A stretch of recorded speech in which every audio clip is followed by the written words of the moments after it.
Halo teman-teman, bertemu lagi dengan saya Purnomo Soni, founder Profita Institute.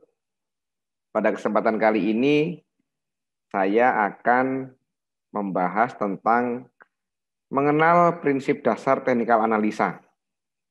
Bagi teman-teman yang ingin belajar lebih lanjut, saran saya menyimak video ini, supaya teman-teman nanti tidak bingung harus belajar apa, kemudian tahu harus bagaimana dengan teknikal yang sudah dipelajari sebelumnya. Karena untuk tahu belajar sesuatu kita harus tahu dasarnya dulu kan, gitu. Jadi gimana kita bisa yakin akan belajar kalau kita nggak tahu prinsip-prinsip dasarnya gitu. Makanya pada video kali ini saya akan membahas tentang prinsip dasar teknikal analisa. Tapi sebelumnya saya ingin menyampaikan bahwa yang pertama, yang melihat video ini saya asumsikan sudah mengenal saham. Jadi nggak ada lagi pertanyaan saham itu apa, bagaimana cara beli, nggak ada. Yang kedua adalah bahasan-bahasan di video ini nanti akan menggunakan istilah-istilah sederhana, teman-teman, supaya mudah dipahami oleh awam. Jadi bagi teman-teman yang baru mengenal saham, video ini sangat cocok sekali. Selanjutnya adalah nanti ke depan di video-video selanjutnya kita akan praktek menggunakan aplikasi POS, yaitu aplikasi dari Panin Sekuritas. Jadi kalau teman-teman belum punya aplikasi POS, teman-teman bisa menghubungi Mbak Intan. Nah, ini tim saya namanya Intan. Nomor HP-nya di situ ada 0813 3505 8305. Silakan kontak. Nanti akan dibantu oleh Mbak Intan untuk membuka rekening di saham. Dan teman-teman, bila teman-teman nggak puas dengan video ini, saya ikhlas. Ikhlas banget saya. Karena emang saya bukan alat pemuas, gitu kan. Oke, sekarang mari kita mulai teman-teman. Yuk. Mengenal teknikal analisa. Apa sih teknikal analisa itu? Dari beberapa literatur dapat saya simpulkan sebenarnya teknikal analisa itu adalah analisa untuk memprediksi tren suatu harga saham dengan cara mempelajari data pasar masa lalu. Jadi kita bicara masa lalu nih. Teknikal analisa ini menariknya teman-teman. Ini dipercaya oleh banyak trader, tetapi tidak diakui secara akademisi. Jadi para akademisi itu nggak percaya.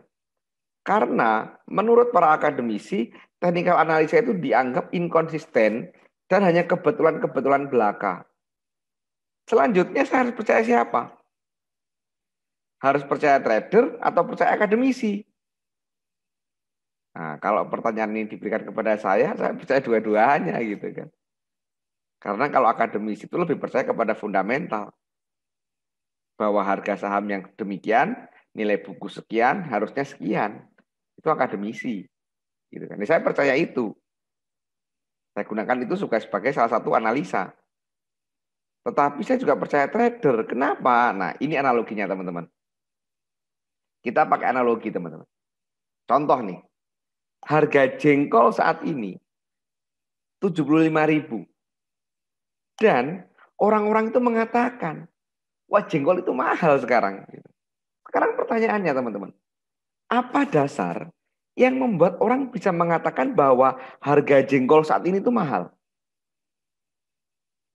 Tentu dasarnya adalah data masa lalu. Maksudnya gimana? Ini maksudnya.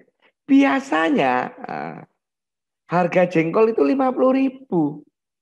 Jadi kalau sekarang harganya 75.000, maka orang pasti mengatakan bahwa harga jengkol saat ini mahal. Setuju nggak kira-kira? Setuju. Dasarnya dulu, kemarin-kemarin, normalnya 50.000. Kalau sekarang 75.000, itu mahal. Normalnya itu 50.000. Dulu-dulunya, kemarin-kemarinnya.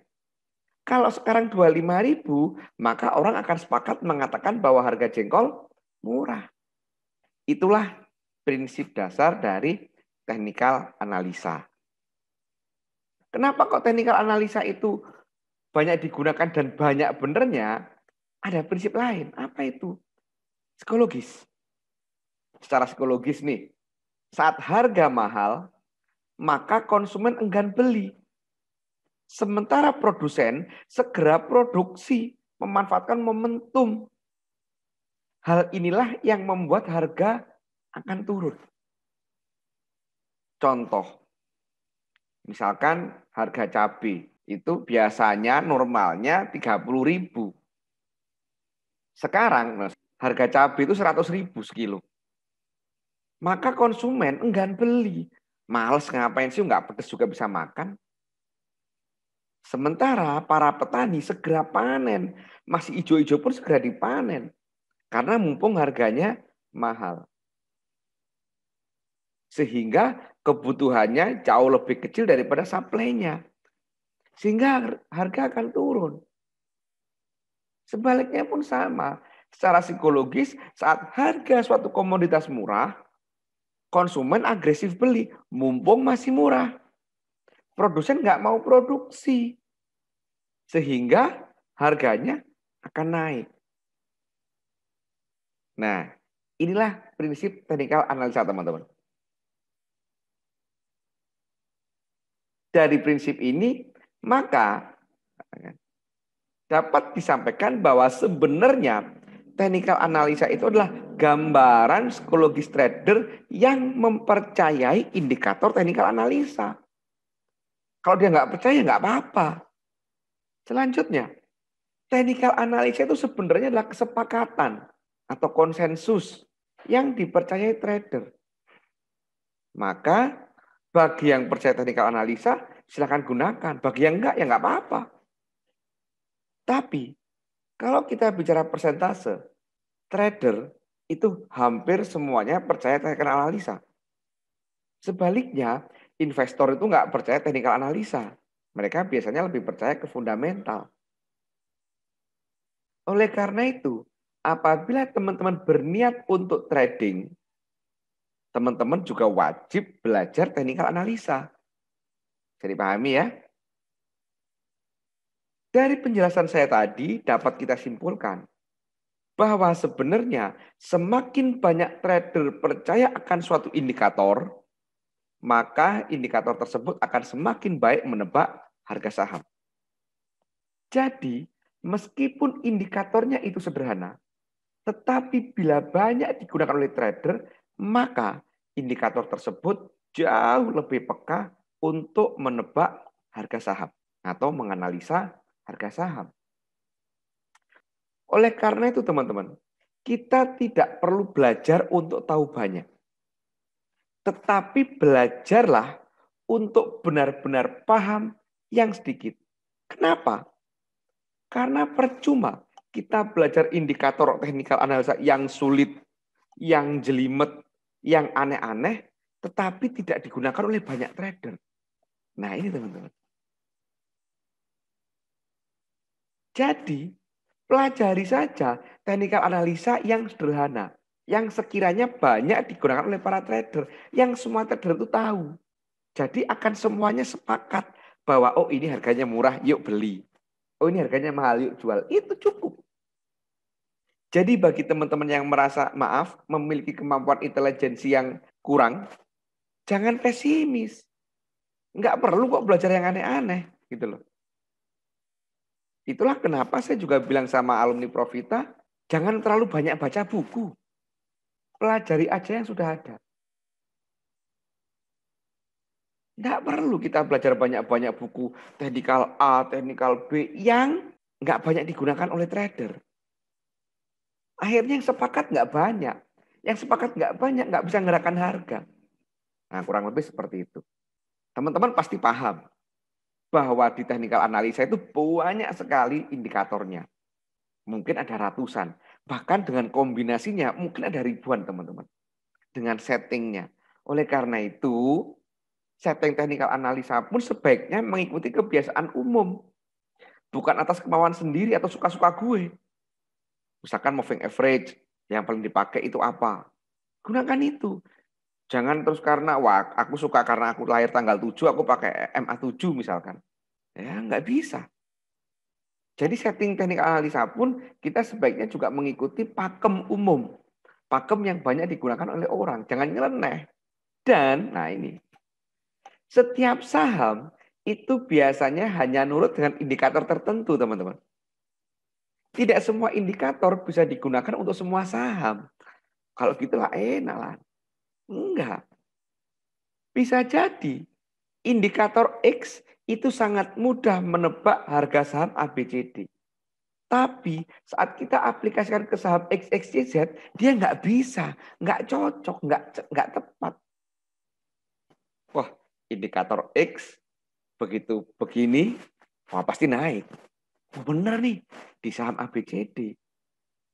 Di saham XXYZ, wah begitu jebret, loh kok turun, nggak sama. Dan memang inilah celah-celah seperti inilah yang digunakan oleh dominan owner untuk mempermainkan psikologis kita. Nah, jadi bagi teman-teman, menurut saya akan lebih baik kalau teman-teman sebelum belajar technical analisa, itu belajar prinsip-prinsip dari dominan owner analisa atau doa. Nah, menyikapi kesesuaian indikator dengan harga saham tadi, saya menyampaikan, dalam penerapan technical analisa, seorang trader sebaiknya mengenali pola suatu saham. Ini penting, teman-teman. Jadi, misalkan ada indikator X, cek dulu ke belakang. Biasanya apabila indikator ini begini, itu gimana harga sahamnya? Cek sampai 1-3 tahun ke belakang. Apabila cocok, cocok berarti sama-sama ini. Ya wes, masuk deh. Saat ini memenuhi indikator ini misalkan. Tetapi ya ini menariknya teman-teman. Juga tidak selamanya suatu saham itu nurut dengan indikator tertentu, teman-teman. Biasanya pola itu akan berubah setelah 3-5 kali terjadi kesesuaian. Nah, misalkan nih Golden Cross, MACD misalkan. Wah, selama ini nurut nih. Nurut. Tapi setelah 5 kali, mungkin 2 kali nggak nurut. Besoknya nurut lagi. Nah, begitu teman-teman. Itulah juga pentingnya kita mempelajari lebih dari satu technical analisa. Tapi jangan banyak-banyak. 2-3 cukup lah. Jadi sekali lagi bagi teman-teman yang merasa memiliki kemampuan intelijensi yang sedang-sedang saja gitu kan, nggak usah minder. Bisa kok sukses jadi trader. Yang penting tadi, jangan belajar terlalu banyak. Tapi belajarlah untuk benar-benar paham yang sedikit. Nah ini teman-teman, beberapa indikator technical analisa yang banyak digunakan trader itu antara lain support resisten, trend line, moving average dan turunannya, MACD, ACE, dan seterusnya. Bollinger, OBV, dan seterusnya. Teman-teman nanti silakan belajar mana yang akan teman-teman pelajari. Tapi di video Profita saya mungkin akan membahas 1-2 technical analisa. Kalau teman-teman mau, teman-teman ingin update pembelajaran selanjutnya, silakan subscribe channel ini.